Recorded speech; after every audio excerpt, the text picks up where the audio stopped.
Logo చూస్తున్నాం మనందరం. మహాలక్ష్మి స్వరూపం, సరస్వతి స్వరూపం, మహాశక్తి స్వరూపమైనటువంటి మహిళలందరి కోసం ఈరోజు ప్రత్యేకమైనటువంటి పథకం లాంచ్ కాబోతోంది. ఆ పాలసీ డాక్యుమెంట్లో అష్టభుజాలతోటి దుర్గాదేవి అవతారం మనకు కనిపిస్తోంది. మన శక్తిని మనకి గుర్తు చేస్తున్న ముఖ్యమంత్రి. ఈ సందర్భంగా కృతజ్ఞతాపూర్వకంగా గట్టిగా చప్పట్లతోటి మన అభినందనలు తెలియజేసుకుందాం.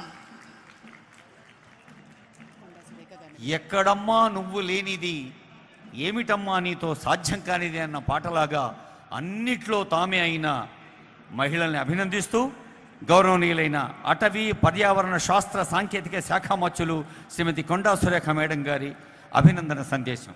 కొండా సురేఖ గారిని మాట్లాడవలసిందిగా సవినీయంగా కోరుతున్నాం. సభకు నమస్కారం. ఈరోజు మహిళా శక్తి కార్యక్రమాన్ని ఏర్పాటు చేసి ఈ కార్యక్రమాన్ని ముఖ్య అతిథిగా విచ్చేసినటువంటి మన ముఖ్యమంత్రి సోదరులు పెద్దలు రేవంత్ రెడ్డి గారికి, వేదిక మీద ఉన్నటువంటి స్పీకర్ గారికి, నా తోటి మంత్రులకు, ఎమ్మెల్యేలకు, ఎమ్మెల్సీలకు, ఇతర ప్రజాప్రతినిధులకు మరియు అధికారులకు, రాష్ట్ర నలుమూలల నుంచి విచ్చేసినటువంటి నా అక్క చెల్లెళ్లకు, పత్రికా సోదరులందరికీ కూడా నా యొక్క హృదయపూర్వక నమస్కారం. ఒకప్పుడు మహిళ అంటే వంటింటి కుందేలు. మరి ఏదైనా చెయ్యాలి అంటే భర్త అనుమతితోటో అత్తామామల అనుమతితోటో చేయాల్సిన పరిస్థితి ఉండే. ఆ రోజు వండి పెట్టడం, ఇంట్లో వరకే చూసుకోవడం తప్పితే గడప దాటి బయటికి వచ్చినటువంటి సందర్భాలు లేవు. కానీ రాను రాను మారుతున్న సమాజంతో పాటు మరి మహిళల అవసరం కూడా కుటుంబంలో పెరిగింది. ఒక్క భర్త సంపాదిస్తే సరిపోదు, భర్తతో పాటుగా మహిళ కూడా సంపాదిస్తేనే కుటుంబం గడిచేటువంటి పరిస్థితికి వచ్చాము మనము. ఆ సమయంలో మరి రాజశేఖర రెడ్డి గారు ముఖ్యమంత్రిగా ఉన్నప్పుడు ఐకేపీ ప్రవేశపెట్టి మహిళా గ్రూపులను ఏర్పాటు చేసి పావలా వడ్డీ ఇచ్చి, అభయాస్తం ఇచ్చి, ఆ రోజు పెన్షన్స్ ఇచ్చి, మరి అందరికీ కూడా ఇండ్లు ఇచ్చి, మహిళల గౌరవాన్ని పెంచి, ఆ రోజు గ్యాస్ కూడా దీపం పథకం ద్వారా ఇచ్చి, మరి మహిళల కంట్లో కన్నీళ్లు రాకూడదు, మహిళలు సంతోషంగా ఉన్నప్పుడే కుటుంబం సంతోషంగా ఉంటుంది, కుటుంబం సంతోషంగా ఉన్నప్పుడే మన సమాజం సంతోషంగా ఉంటుందని మరి ఇటువంటి కార్యక్రమాలు ప్రవేశపెట్టినటువంటి మొదటి వ్యక్తి ఎవరంటే మన వైఎస్ రాజశేఖర రెడ్డి గారు.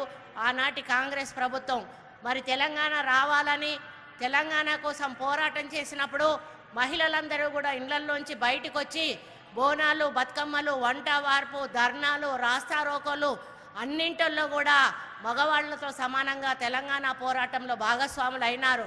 మీరందరూ కూడా మీ కొడుకులకు, మీ బిడ్డలకు ఉద్యోగాలు వస్తాయని, మీకు మంచి భవిష్యత్తు ఉంటుందని, తెలంగాణ వస్తే మనం అందరం కూడా సంతోషంగా ఉంటామని ఆనాడు పోరాటం చేస్తే మన పిల్లలు ఆ రోజు ఆత్మహత్య చేసుకుంటే సోనియా గాంధీ గారు ఎవ్వరూ కూడా ఇంకా చచ్చిపోవడానికి వీల్లేదు, మరి ఇంకొక ప్రాణం పోయినా మంచిది కాదు అని చెప్పి ఆమె తెలంగాణ ఇవ్వడం జరిగింది. మహిళ అంటే సోనియా గాంధీ అని మనం గర్వంగా చెప్పుకోవాల్సిన అవసరం ఉందని నేను చెప్తా ఉన్నాను. యూపీఏ చైర్పర్సన్గా మహిళగా ఆమె ఎన్నో అభివృద్ధి సంక్షేమ కార్యక్రమాలు చేపట్టినటువంటి ఘనత కూడా సోనియా గాంధీ గారిదని తెలియజేస్తూ ఉన్నాను. మరి అంతకుముందు మనం రాజకీయాల్లో పోటీ చేసే వాళ్ళం కాదు. ఎప్పుడైతే రాజీవ్ గాంధీ గారు 33% రిజర్వేషన్ లోకల్ బాడీల్లో ప్రవేశపెట్టారో అప్పటి నుంచి మహిళలు సర్పంచ్లుగా, ఎంపీటీసీలుగా, జెడ్పీటీసీలుగా, ఎంపీపీలుగా, జెడ్పీ చైర్మన్లుగా, ఎమ్మెల్యేలుగా, ఎమ్మెల్సీలుగా ఈరోజు కొనసాగుతున్నారు. అంటే ఆ రోజు రాజీవ్ గాంధీ గారు కాంగ్రెస్ ప్రభుత్వ హయాంలో ప్రవేశపెట్టిన 33% రిజర్వేషన్ దానికి ఉదాహరణ అని చెప్తా ఉన్నాను. ఈరోజు ఆ 33% రిజర్వేషన్ ద్వారానే నేను ఎంపీగా ఎన్నికై, ఈరోజు ఎమ్మెల్యేగా ఎన్నికై, మంత్రిగా మీ ముందుకు వచ్చాను అంటే కాంగ్రెస్ పార్టీ పుణ్యమే అని చెప్పి నేను సగర్వంగా చెప్పుకుంటా ఉన్నాను.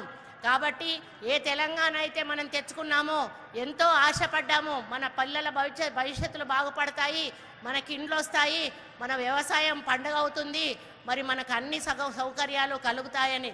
కానీ మన తెచ్చుకున్న తెలంగాణ రాబందుల చేతుల పాలైంది. ఈ మన భవిష్యత్ అంతా కూడా రాళ్ల పాలైంది. మన నోటికాడ బుక్కను ఎత్తుకపోయి మరి కనీసం మహిళలను కూడా గుర్తించకుండా పోయిన ప్రభుత్వం మహిళా మంత్రికి కూడా అవకాశం ఇవ్వకుండా మరి మహిళలను పూర్తిగా నిర్లక్ష్యం చేసిన ప్రభుత్వం ఏదైనా ఉంది అంటే అది కేసీఆర్ ప్రభుత్వం అని చెప్పాల్సిన అవసరం ఎంతైనా ఉంది. మరి ఈరోజు కేసీఆర్ బిడ్డ మాట్లాడుతుంది మహిళల గురించి. అమ్మ తల్లి, నువ్వు మరి కేసీఆర్ బిడ్డగా ఉన్నప్పుడు, నేను అందులో ఎమ్మెల్యేగా ఉన్నప్పుడు, మరి నాకు మంత్రి ఇయ్యనప్పుడు నీకు మహిళలు గుర్తుకు రాలేదా అని చెప్పి నేను అడుగుతా ఉన్నాను. ఈరోజు సమావేశాలు పెడతా ఉన్నారు, బీసీలు అంటా ఉన్నారు, జ్యోతిరావు పూలే అంటా ఉన్నారు, మరి ఇంకోటి అంటా ఉన్నారు. ఇవన్నీ కూడా 10 సంవత్సరాలు మీరు అధికారంలో ఉండి ఎలుగబెట్టింది ఏంటిది అని చెప్పి నేను అడుగుతా ఉన్నాను. ఈరోజు 100 రోజులు కూడా కాలేదు కాంగ్రెస్ పార్టీ అధికారంలో వచ్చి 6 గ్యారంటీలను అమలు చేసే దిశగా ప్రజాపాలన మీ ముందుకు తీసుకొచ్చి ఇప్పటికే 4-5 గ్యారంటీలను అమలు చేసి ఈరోజు ప్రజల్లో మెప్పు పొంది ఇంతమంది 1,00,000 మంది మహిళలను ఇక్కడ ఒక్క దగ్గరికి చేర్చింది అంటే ఈరోజు కాంగ్రెస్ పార్టీ ప్రవేశపెట్టిన 6 గ్యారంటీలోని నేను గర్వంగా చెప్తా ఉన్నాను. రేవంత్ రెడ్డి గారు మరి ఏదైతే సోనియా గాంధీ గారు, రాహుల్ గాంధీ గారు, ప్రియాంక గాంధీ గారు హామీలు ఇచ్చారో ఆ హామీలను అమలు చేసే దిశగా వారు ప్రభుత్వాన్ని ముందుకు నడుపుతూ అక్కా చెల్లెలకు నిన్న ఇండ్లు కూడా మంజూరు చేయడానికి కార్యక్రమం స్టార్ట్ చేసిన విషయం కూడా మీ అందరికీ కూడా తెలుసు. మరి ఇంకా మిగతా విషయాలన్నీ కూడా ముఖ్యమంత్రి గారు మాట్లాడతారు. మహిళగా నేను మీ అందరినీ కూడా ఒకటే విజ్ఞప్తి చేస్తా ఉన్నాను. మన ప్రభుత్వం, కాంగ్రెస్ ప్రభుత్వం ఇక్కడ కేంద్రంలో ఉంటేనే మన మహిళలకు అన్ని విధాలుగా మంచి జరుగుతుంది. ఇప్పటికే తెలంగాణలో మహిళలు తలెత్తుకు తిరిగే విధంగా 100 రోజుల్లోనే కార్యక్రమాలు అమలు చేసి చూపించిన ఘనత మన రేవంత్ రెడ్డి గారిది. కాబట్టి ఇక ముందు కూడా మనం తలెత్తుకు తిరగాలంటే ఎల్లవేళ కాంగ్రెస్ పార్టీకి అండగా ఉండాల్సిన బాధ్యత మన మహిళలందరిది అని తెలియజేస్తా ఉన్నాను. గతంలో మన మొగుళ్ళని అడిగి అంటే మన భర్తలను అడిగి మనం ఓటెవరికి వేయాలి అని చెప్పి ఆలోచించి వేసేవాళ్ళం. కానీ ఈరోజు అటువంటి పరిస్థితి లేదు. మీకు మీరుగా ఆలోచించి ఓటు వేసుకునేటువంటి ఆలోచన, ధైర్యం, స్థైర్యం మీలో ఉన్నది. కాబట్టి ఏ ప్రభుత్వం అధికారంలో ఉంటే బాగుంటుందో ఇప్పటికే మీకు అర్థమైంది. అటువంటి ప్రభుత్వానికి మీరు అండగా దండగా ఉండి ఆశీర్వదించి ముందుకు నడపాలని మిమ్మల్ని కూడా విజ్ఞప్తి చేస్తూ మీ అందరికీ కూడా పేరు పేరున ధన్యవాదాలు అర్పించుకుంటూ సెలవు తీసుకుంటాను. జై Congress. Thank you madam. Doctor Seethakka